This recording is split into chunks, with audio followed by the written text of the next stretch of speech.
정부는 어제 4대강 연구 용역 결과를 발표하며 보호에 수문을 열어 물을 대량 방류하기로 했습니다. 그동안 정부는 녹조 현상에 대해 여름의 고온 때문이라며 4대강과의 관련성을 부인해왔죠. 그러다 마침 이번에 연구 용역 결과가 나와 물을 방류한다는 겁니다. 그런데 보를 설치하기 이전부터 예견되었고 매년 학계와 시민단체가 지속적으로 문제 제기했던 걸 이제야 마침 연구 용역 결과가 나와서 발표하게 됐다는 식입니다. 물을 가두면 썩는다는 게 무슨 5년씩 따로 연구를 해야 알 수 있는 엄청난 자연의 비밀입니까? 그걸 정말 몰라서 여태 그냥 둔 겁니까?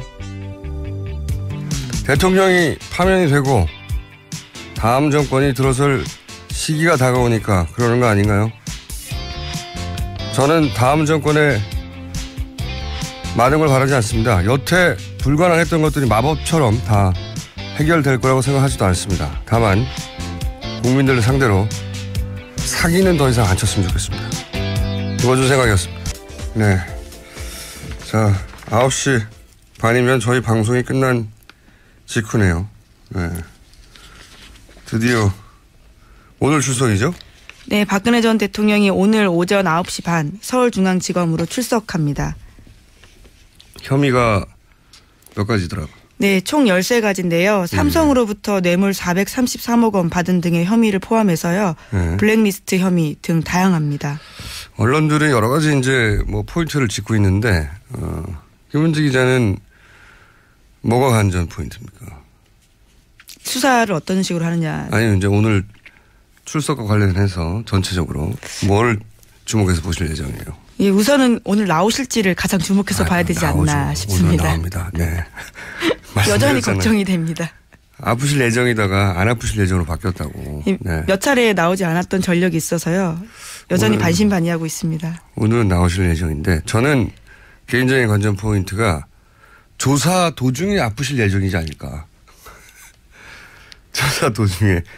이제 나오시는 건 나오는 거고 조사를 받는 건 받는 건데 도중에 아프실 예정일 수 있다는 생각을 저는 합니다. 왜냐면은, 이게 혐의가 너무 많거든요, 13개. 제 경험상으로는 이 정도 혐의면 무조건 자정, 아무리 빨리 해도 자정을 넘겨요. 넘길 수밖에 없어요. 그래서 아마도 변호인단은 지금 이제 점점 정치적으로 민감한 시기로 다가가고 있지 않습니까? 검찰도 역시 대선이 시작되기 전에, 본선이 시작되기 전에 마무리 짓는다고 속도를 내고 있는데 왜냐하면 대선 기간이 되면 정치적 영향 때문에 뭘 어떻게 할 수가 없이 그대로 둘 가능성이 높거든요. 대선 기간에 예를 들어서 구속해서 역풍이 불까 봐도 그렇고 그렇게 대선 기간까지 끌고 가려고 할 수 있다. 그게 박근혜 전 대통령 입장에서는 유리하죠. 정치적 시기가 민감한 시간이 되면 어떤 딜의 여지도 열리고 그러니까 조사가 쉽게 끝나버리면 안 된다는 거죠.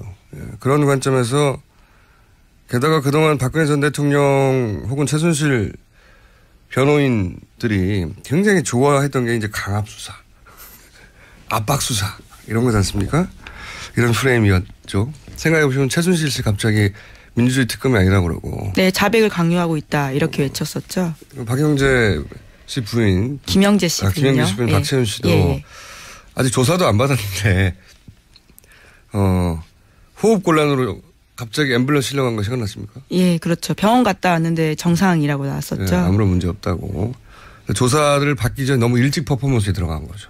나중에 특검이 아직 조사 시작도 안 했는데. 여하간 이런 강압수사, 압박수사 프레임을 저쪽 변호인단에서 자주 구사해 왔어요. 그래서 저는 늦은 저녁쯤에 조사가 아직 끝나기도 전에 아프실 수도 있다. 예. 개인적인 관점 포인트입니다. 급히 아프실 수 있다. 네, 사실 검찰 입장에서 한 번 더 부르기는 부담스러운 면이 있거든요. 예, 그러면 조사가 사실 마무리되지 않고 끝날 가능성이 있다라는 말씀이신 거죠. 한 번 더 부르게 되는 거죠. 근데 이제 아프셨기 때문에 그 시기를 또 잡는다고 조정을 할 것이고 그러다가 이제 대선 기간으로 들어간다든지 그럴 수 있습니다. 이게 늦은 저녁에 아프실 경우는 그렇고 늦은 오후에 더 빨리 아프실 예정일 수도 있어요. 제가 보기에는. 왜 그러냐면은 이 진술 관련해서 계속 훈련 연습했다고 하잖아요. 근데 이제 답변은 심플하게 두 가지일 거라고 봐요. 최순실 관련은 모른다. 나는 알지 못했다. 이때까지 쭉 일관된 태도. 그리고 또 한 가지 본인이 했다는 걸 부인할 수 없는 부분은 그거는 뭐 국정 운영. 예, 선의와 정책. 예, 정상적인 국정 운영이었다. 그 나머지는 묵비할 거라고 보거든요. 네. 묵비를 하면 아무것도 안 쓸 것 같죠. 묵비를 하면 점점점 찍을까요? 검찰이 조서 꾸밀 때? 아닙니다. 멋습니다. 그때도. 묵묵부답하며 창밖을 바라보았다. 뭐 이런 식으로. 묵묵부답하며 핸드폰을 만질 것 같다. 이렇게 뭘 써요. 실제.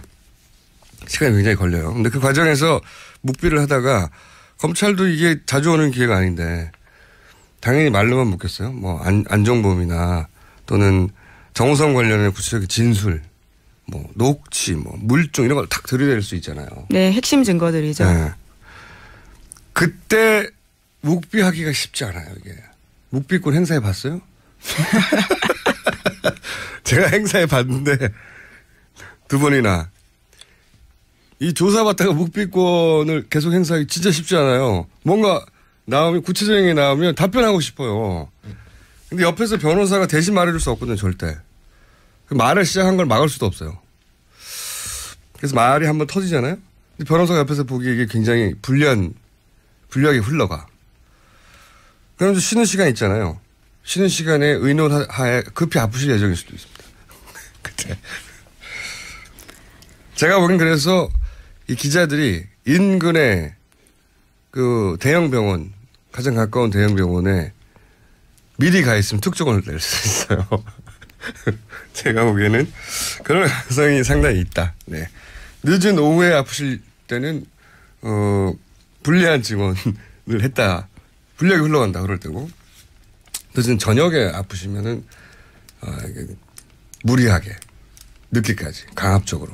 네. 이런 게 아니겠는가.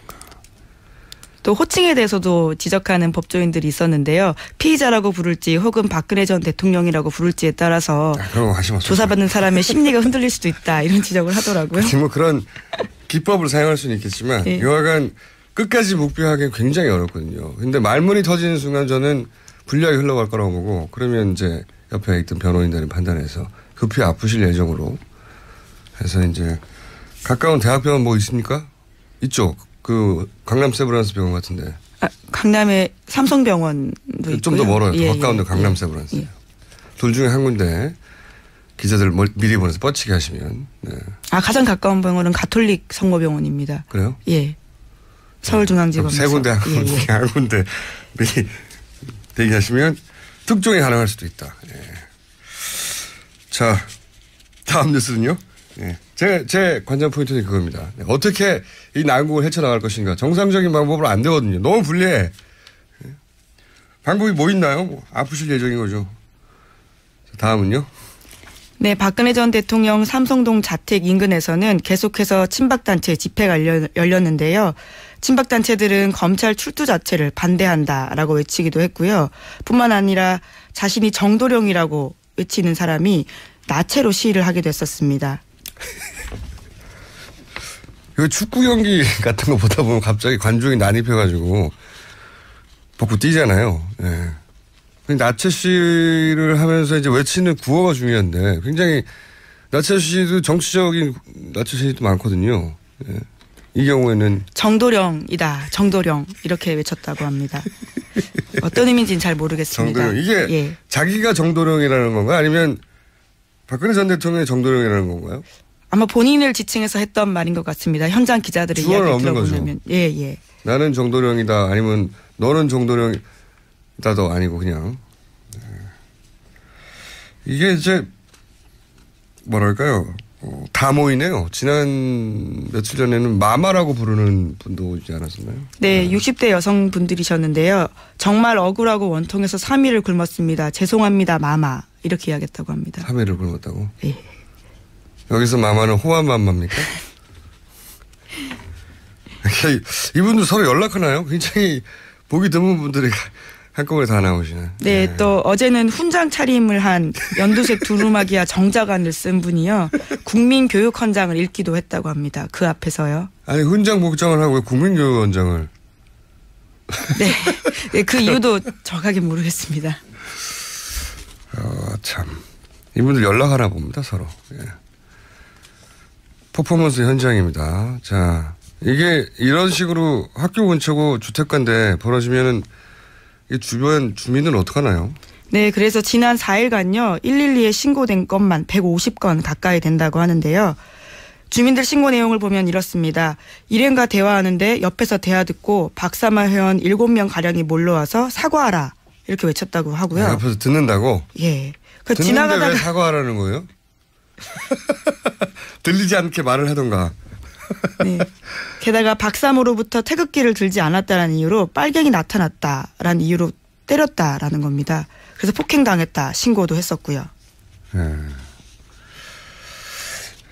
뭔가 거기가 블랙 코미디 현장이 된 것 같아요. 네, 그래서 어제 인근 초등학교 학부모들이요 학생 안전 보장해 달라면서 캠페인 벌이기도 했습니다.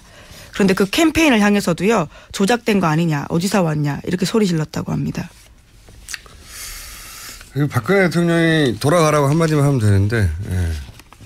이분들이 아마 이게 검찰로 출석하는 자체를 반대하겠죠.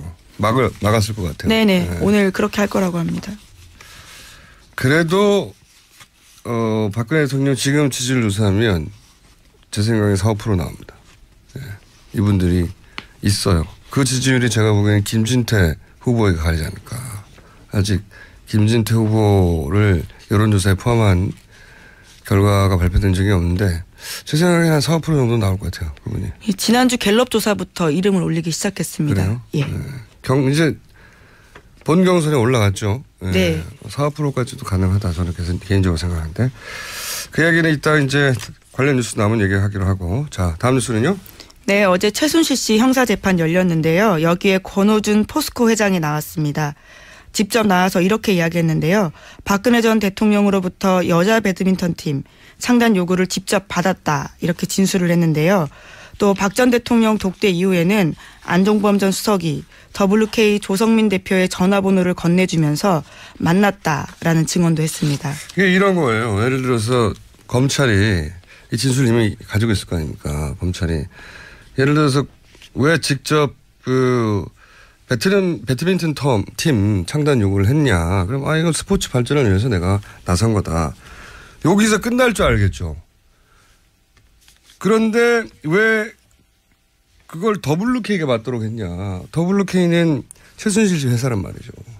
최순실 씨가 개인적으로 하는 회사인지 몰랐다. 그럼 누가 소개해 줬냐. 최순실 씨밖에 없거든요. 그 답변이 하다 보면은 이게 빠져나가기 힘들단 말이죠. 이렇게 질문이 진행되는 과정에서 예를 들어서 스포츠 발전을 위해서 그랬다. 근데 왜 WK가 그러면 스포츠 발전은 왜 꼭 최순실 씨 회사가 해야만 하느냐라는 각도로 좁혀 들어가면 갑자기 묵비를 하면 또 불리해요. 진술이. 답변을 하기도 애매하잖아요. 이런 상황, 불리한 상황이 닥치면 아프신 거 말고는 어떻게 나갑니까 이게. 맞아. 근데 그거를 본인은 모를 수 있지만 옆에 앉아있는 변호인 입장에서는 이거 불리하게 돌아간다. 나중에 진술서가 불리하겠다 싶으면 앰뷸런스 부를 수 있습니다. 다음 뉴스는요? 네, 또 어제 형사재판에서요. 최순실 씨 경복초 라인이었던 KD코퍼레이션 대표가 나와서요. 최순실 씨에게 샤넬백에 이어서 4천만 원도 줬다라는 진술을 다시 한번 확인한 건데요. 새롭게 나온 이야기도 있습니다. 이 KD코퍼레이션 대표가요. 삼성에 납품하고 싶다 이렇게 이야기하자 최순실 씨가 삼성은 얘기가 안 먹힌다 라면서 잘랐고요. 이후에 현대차는 가능할 것 같다면서 거기를 해줬다라는 거죠. 삼성은 내 거라는 거죠. 내가 먹는다. 네. 삼성 건들지 마. 새로 나온 내용이네요. 예. 샤넬백 4천만 원은 뭐 계속 나왔던 얘기인데 여기서 원래는 삼성이 하고 싶었는데 삼성은 내 거야. 거절하고 자기가 이제 통으로 드셔야 하기 때문에 이렇게 자잘한 거 붙으면 안 되는 거죠. 예. 재판에 진행돼 갈수록 디테일들이 나와서 재밌을 것 같아요. 또 있습니까? 재판 관련 나온 소식이? 재판 관련된 건 어제 권오준 그리고 KD 코퍼레이션 대표 2명이 나와서요. 이 관련된 내용이고요. 미르재단, K스포츠재단 설립이 취소됐다는 뉴스가 어제 나왔던 것 같은 그죠? 네, 문화체육관광부가 그렇게 결정했습니다. 두 재단이 불법적인 설립 운영으로 인해서 공익침해 상태가 됐기 때문에 이를 처분을 취소한다라고 하는 건데요. 없어지게 된 겁니다. 그럼 이제 예를 들어서 노승일 씨, 박헌영 씨 이런 분들은 어떻게 할까? 당장 뭐 먹고 사나. 그래서 저희가 잠시 후에 노승일 씨를 만나볼 예정입니다. 네.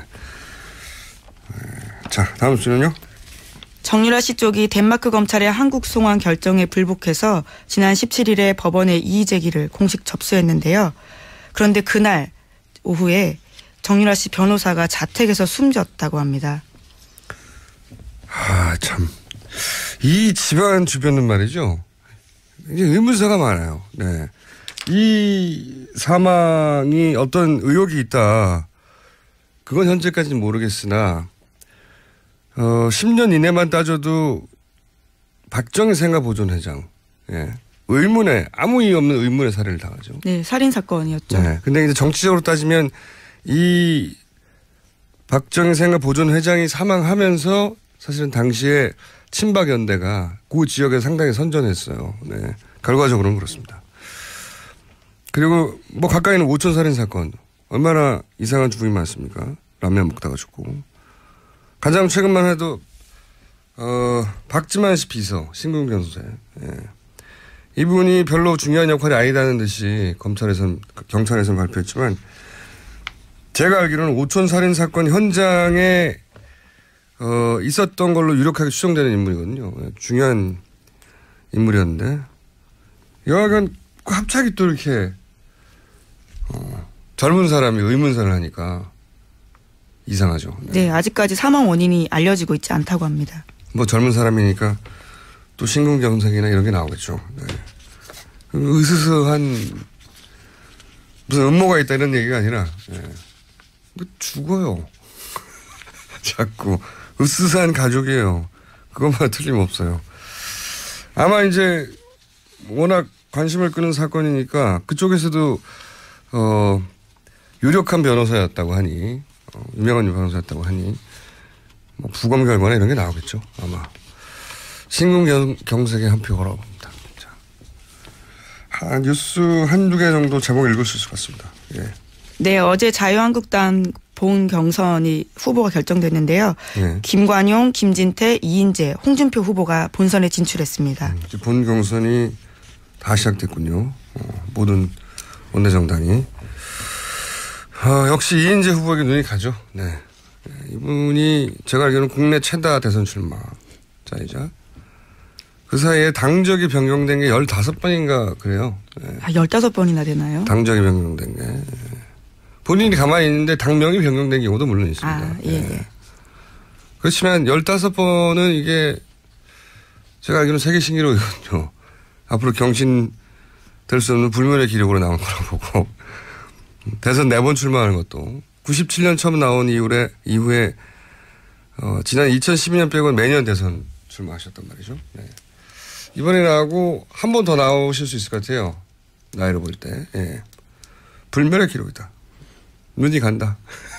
네, 이게 별명이 피닉제로 온라인에서는 유명합니다. 온라인뿐만 아니라 당적이 15번 변경된 15번까지 세고 말았거든요. 16번이 되는지 모르겠어요, 이제. 신기록이에요. 자, 제목. 네, 홍준표 경남도지사가요. 어제 경남도 간부회의에서 자신이 출마하더라도 보궐선거는 없다 이렇게 말했다고 합니다. 이 기사요. 이게 간단하게 얘기하면 이거거든요. 4월 9일 날까지 사퇴해야 되는데 4월 9일 사퇴하면 5월 9일 대선 때 같이 보선을 합니다. 그래서 경남도지사를 새로 뽑아요. 근데 여기서 4월 9일 사퇴를 해대 4월 10일 날 접수한다는 거죠. 서류를. 네, 그렇죠. 통보를요. 선관위에다가. 네. 그렇게 되면 4월 10일이니까 5월 9일 날 보궐선거를 안 해요. 그러면 임기가 1년 2개월 남았거든요. 그럼 1년 2개월 동안 부지사 대행체제가 되는 거죠. 대행체제. 대통령 대행체제처럼. 네, 시장 대행, 도지사 대행 체제가 되는 겁니다. 그러면 본인이 뽑고 안착시켜놨던 자유한국당 출신의 혹은 자기 보좌진 출신들의 그 집행부 체제가 그대로 유지가 되는 거죠. 유지가 되는 거죠. 예. 1년 2개월 동안.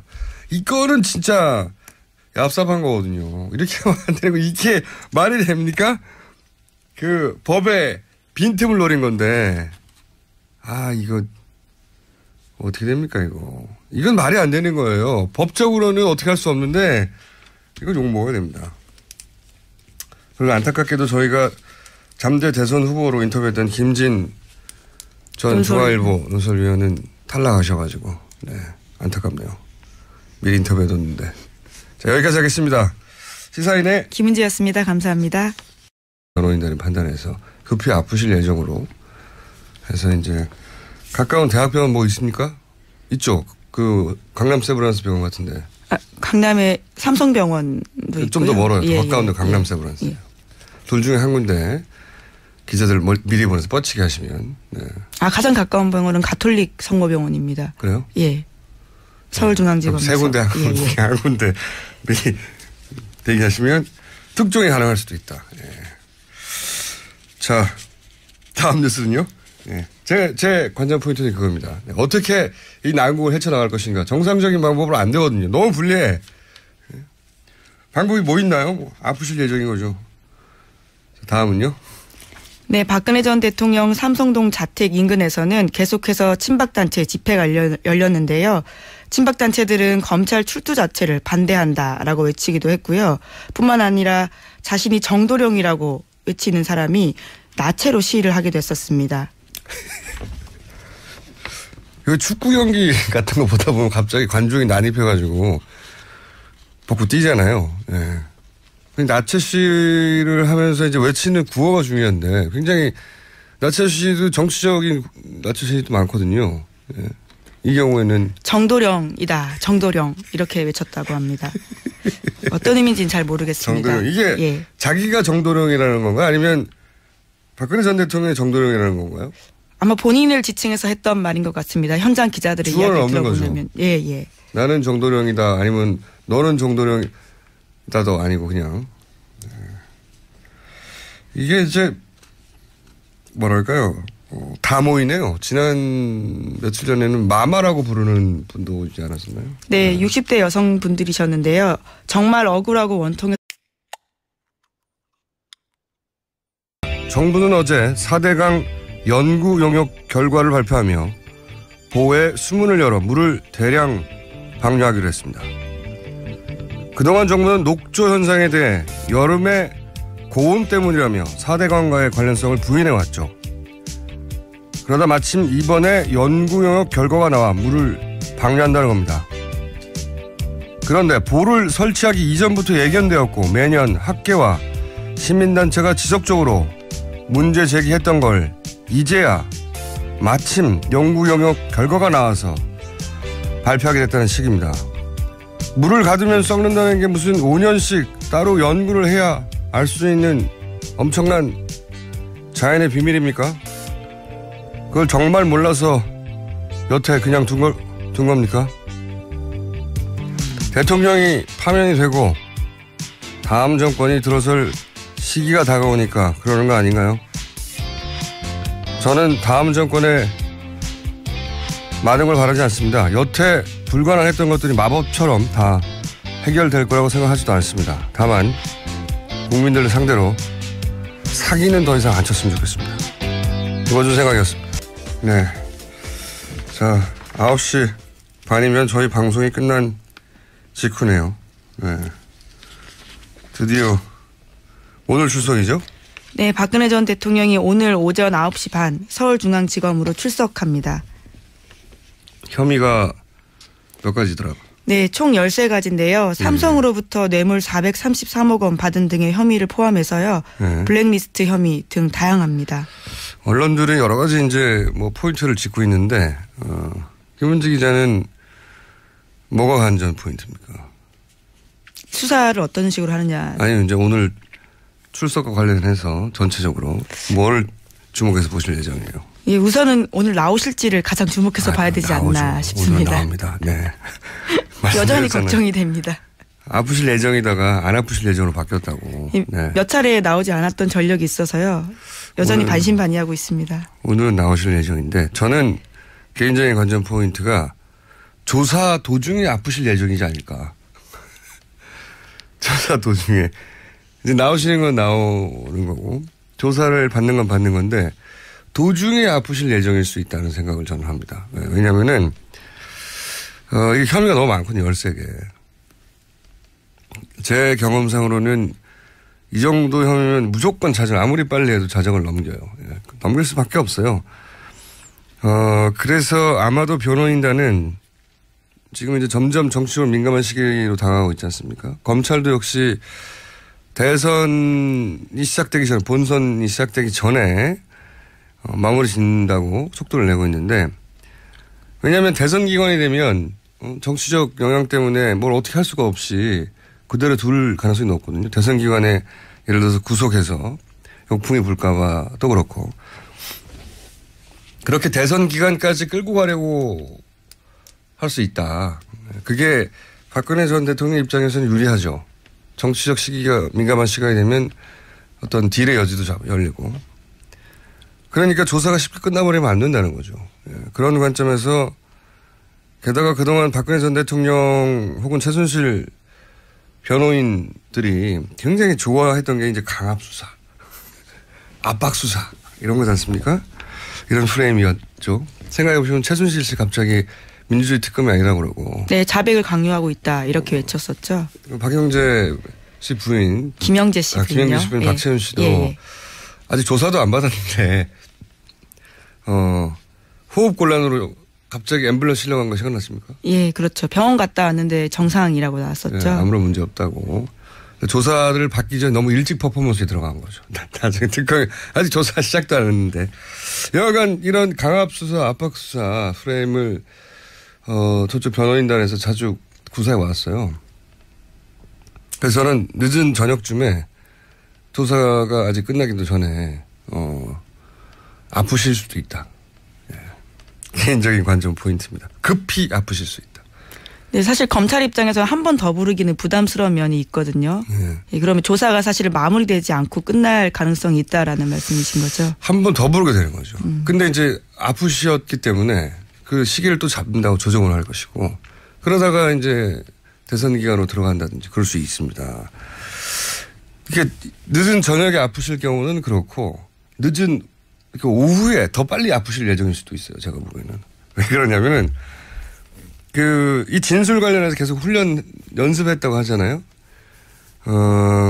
근데 이제 답변은 심플하게 두 가지일 거라고 봐요. 최순실 관련은 모른다. 나는 알지 못했다. 이때까지 쭉 일관된 태도. 그리고 또 한 가지, 본인이 했다는 걸 부인할 수 없는 부분은 그거는 뭐 국정 운영. 예, 선의와 정책. 예, 정상적인 국정 운영이었다. 그 나머지는 묵비할 거라고 보거든요. 네. 묵비를 하면 아무것도 안 쓸 것 같죠. 묵비를 하면 점점점 찍을까요? 검찰이 조서 꾸밀 때? 아닙니다. 뭐 씁니다. 그때도. 묵묵부답하며 창밖을 바라보았다. 뭐 이런 식으로.